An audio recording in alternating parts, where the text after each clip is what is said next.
C'est Valéran de Saint-Just qui est l'invité de France Bleu Matin. Noé da Silva, vous recevez le trésorier du Front National et candidat dans la 13e circonscription de Paris. Bonjour Valéran de Saint-Just. Bonjour. Merci d'être avec nous ce matin. 3 hommes qui attaquent Londres samedi soir à l'aide d'une voiture et de couteaux. Un homme armé d'un marteau qui s'en prend à un policier hier à Paris. C'est ça le nouveau terrorisme? Comment lutter?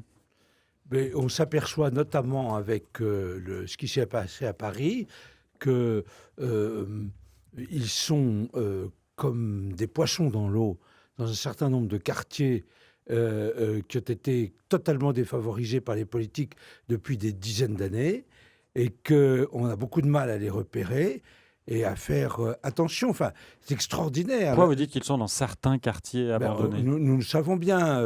En Île-de-France, il y a un nombre de quartiers qui sont devenus totalement défavorisés. Cet homme d'hier avait un logement dans une cité universitaire de Cergy. Je sais très bien.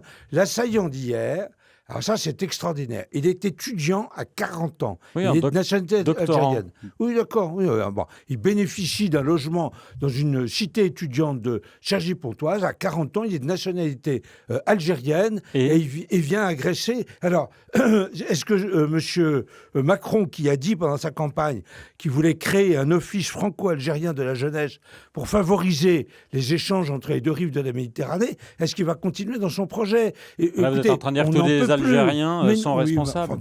Monsieur da Silva, c'est pas les bouddhistes, c'est pas les animistes, c'est pas les protestants qui essaient de tuer nos compatriotes et qui essaient de tuer les policiers. Il va quand même falloir un jour se rendre compte de l'abomination dans laquelle nous vivons et d'arrêter de suivre les politiques qui veulent que nous nous habituions au terrorisme. Valls l'a dit, Macron l'a dit aussi, il faudra s'habituer au terrorisme. Parce que vous, au Front National, vous pensez qu'on peut mettre un terme à ces attaques? En tout cas, nous pouvons montrer au peuple français que des gouvernants font le nécessaire pour qu'il y ait éradiqué les policiers ont réagi. Rien n'est fait, je vais vous dire. Vous n'approuvez pas la réaction de la police hier? Il y a 12 000 fichiers S en France. Sur ces 12 000, il n'y en a que 2 000 en prison. Il faut les mettre tous en prison?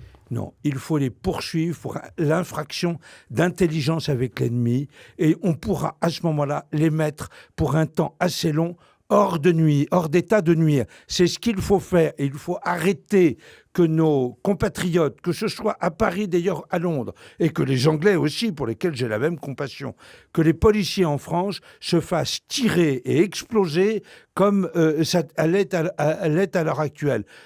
Pour le moment, ce gouvernement Macron, ce gouvernement Philippe, n'a rien fait et n'est vraiment pas en passe de faire quoi que ce soit. Quand on entend le porte-parole, M. Castaner, qui dit « Non, c'est juste un assassin, il faut s'habituer, etc., on ne pouvait pas le prévoir », ça n'est pas vrai. Il y a des mesures à prendre, elles ne sont pas prises et ils ne les prendront pas. Saint-Just, pendant la campagne présidentielle, notamment, vous avez fait allusion à la fermeture des frontières pour mettre un terme au terrorisme. Bien entendu.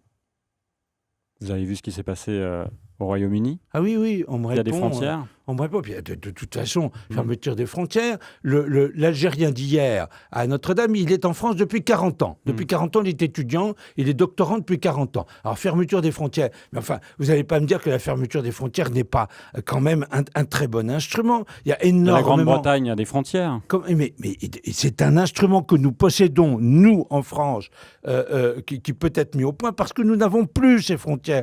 La Grande-Bretagne en a. Il y a quand même des attentats terroristes, je suis d'accord. Mais nous devons en plus remettre en œuvre cet instrument de contrôle de nos frontières pour que, notamment, à travers tous les clandestins qui arrivent... Alors, à Nice, vu l'afflux de clandestins, on a demandé, c'était dans les nouvelles d'hier, la nomination d'un médiateur. Voilà, les migrants, les clandestins affluent à Nice, on demande la nomination d'un médiateur. C'est le monde des bisounours. La frontière de Nice doit être fermée, elle doit être contrôlée, et les clandestins avec lesquels passent un certain nombre de terroristes ne doivent plus pouvoir passer ces frontières. Il en va de la survie d'un certain nombre de nos compatriotes. C'est ce recensement du site BuzzFeed sur tous les dérapages, le dérapage d'une dizaine de candidats FN sur les réseaux sociaux, 18 en Île-de-France. Est-ce que vous confirmez et qu'allez-vous faire? Alors, cette enquête de BuzzFeed, bien entendu, n'a pas du tout été faite au détriment ou au profit d'autres candidats, d'autres formations politiques. Ils ont trouvé souvent des indications extrêmement anciennes et des indications, alors j'ai regardé un petit peu, qui... Peu importe si elles sont anciennes sur ou pas. l'islam, voilà, qui visent Islam, principalement homophobe. l'islam. Non mais parlons mais par exemple... sur le fond, vous dénoncez, vous allez prendre des sanctions allez, ou pas? Christophe Versini, qui est candidat à Paris, il a écrit en 2015 « L'ennemi, c'est l'islam, nous sommes en guerre contre l'islam ». À l'époque, il était encore à l'UMP. Maintenant, il est au Front National. Et je lui ai dit « Tu n'écris plus ça, parce que tu ne peux pas, en tant que responsable politique... » Sur les autres qui sont au FN et qui tweetent, retweetent, ou qui like la pression est quand messages même, homophobes. La pression est quand même énorme. Vous ne comptez pas prendre on ne met de pas les sanctions? musulmans tous. Ils ne sont certainement pas tous des terroristes. Mais encore une fois, Monsieur Da Silva, ce ne sont pas les pentecôtistes ou les mormons qui posent des bombes vous approuvez et ce qui message. tuent. Non, on peut les comprendre. Vous les condamnez? Bien entendu que je les qu'il y aura condamne. des sanctions? Mais je l'ai fait venir, Versini. Il est venu au Front National et maintenant il n'écrit plus ça et il ne pense plus ça. Et les autres qui l'écrivent, vous les sanctionnerez? Bien Est-ce que vous allez prendre des sanctions? Bien entendu qu'on les sanctionnera, bien entendu. Pas avant le premier tour. Mais voilà, pas avant le premier tour. BuzzFeed a... écoutez, alors il y en a un qu'il faudrait qu'on sanctionne véritablement, c'est M. Macron, président de la République. Parce que sa phrase raciste, les bateaux apportent du comorien et personne ne dit rien. C'est comme les soupçons de corruption. On ne peut pas dire que personne ne dit rien, il y a polémique et il tente de... Non. Ça devrait aller beaucoup plus loin. Il n'est pas concevable qu'un président de la République s'exprime ainsi. Les bateaux n'apportent pas de la pêche, ils apportent du comorien. Monsieur Da Silva, si c'était moi qui avais dit ça, je serais en prison depuis longtemps et pour longtemps. Valorant de Saint-Just était l'invité de France Bleu Matin, trésorier du Front National, candidat dans la 13e circonscription de Paris, à retrouver sur francebleu.fr en vidéo. Merci, bonne journée.